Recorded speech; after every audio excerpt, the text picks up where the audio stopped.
Alright guys, I'm here with the new PS5. As you can tell, I got the $500 one just because I had to go above and beyond. But wow, is it beautiful.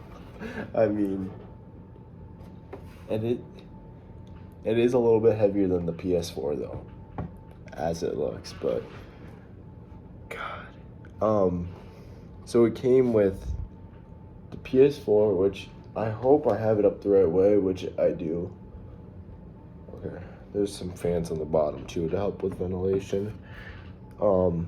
It came with the PS5 and then the box for it with like the controller, looks like power cord, charging cable, manual.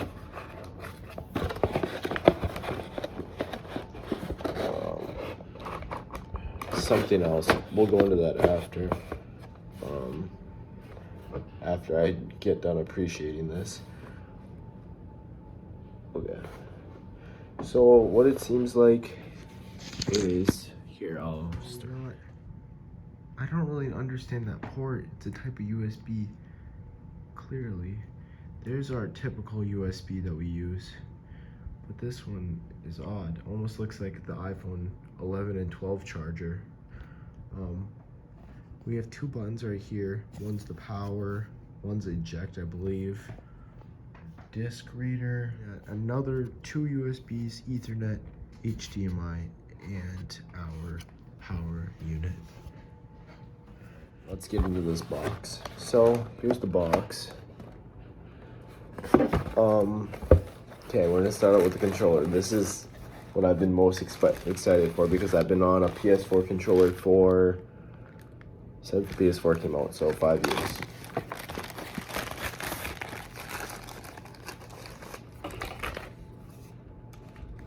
And oh my gosh, it really feels like, it feels a lot bigger. The PS4 controller kind of feels like a baby controller, you know? Here. I mean, you can obviously see the main touch frame and the PS4 area, or the PS4 button, is substantially bigger on the PS5 controller.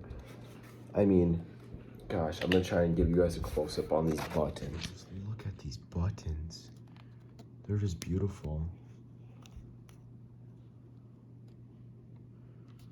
We do have a new button, new to the PS collection.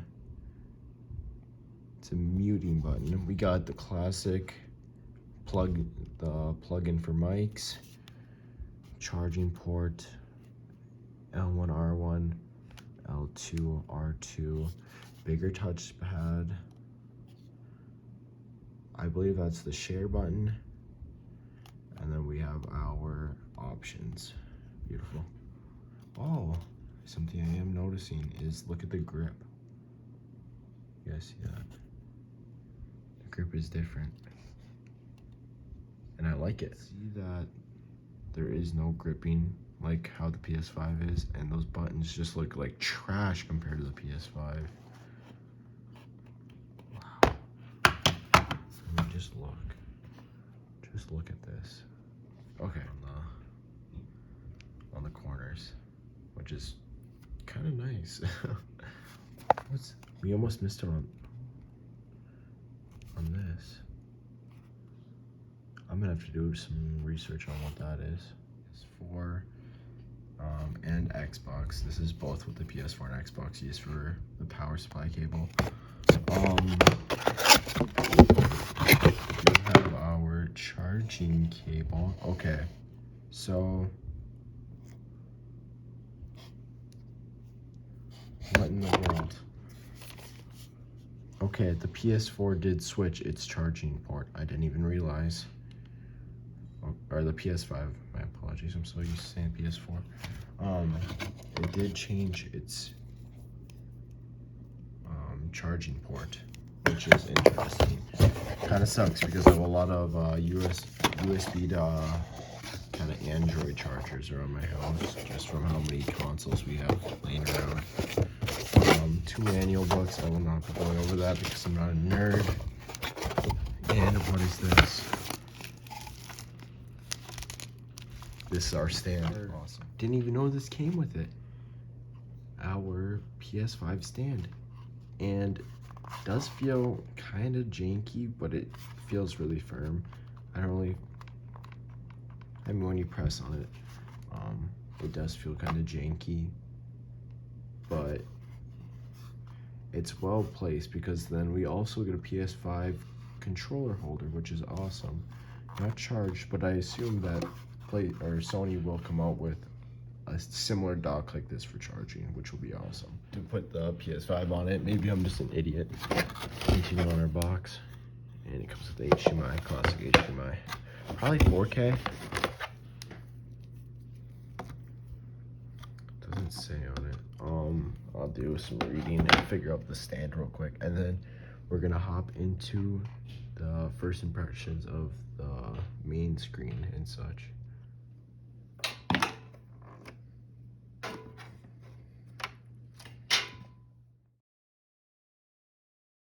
We're in my 4-port adapter. Just put it in the front because there's only one.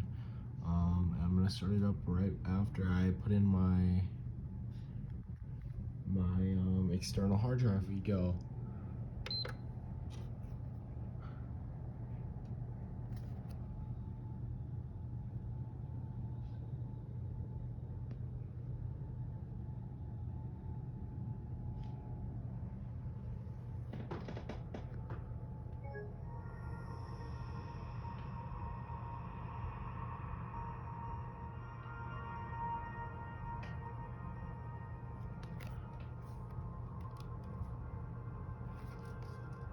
There's the PS4 and PS5 controller lights.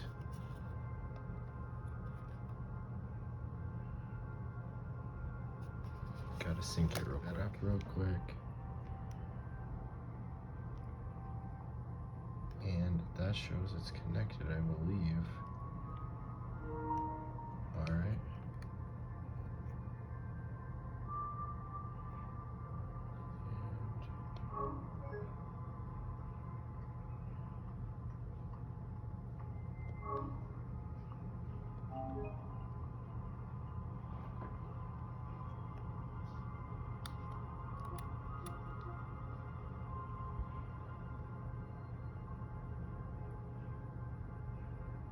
Okay, I'm gonna plug my LAN cable in. I do have a new display area, and it's 5 circles they go based off of, which is really cool.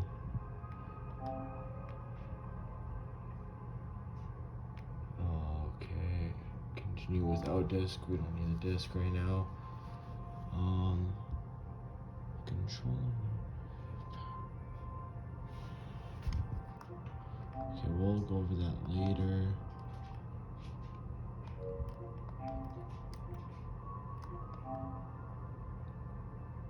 It's just beautiful. Wow.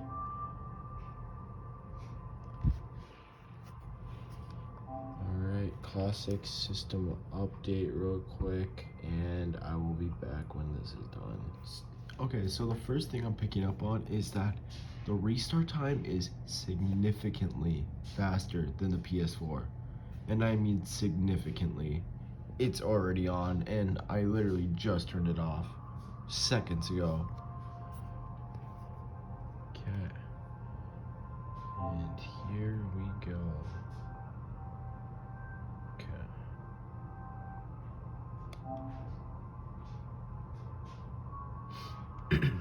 So a little controller software update. Pretty sure they used to do this at PS4 launch. They do some controller updates, usually just passively, I believe, in rest mode or whatever. And I think you do one right away. And I'm gonna log in real quick. It's so beautiful.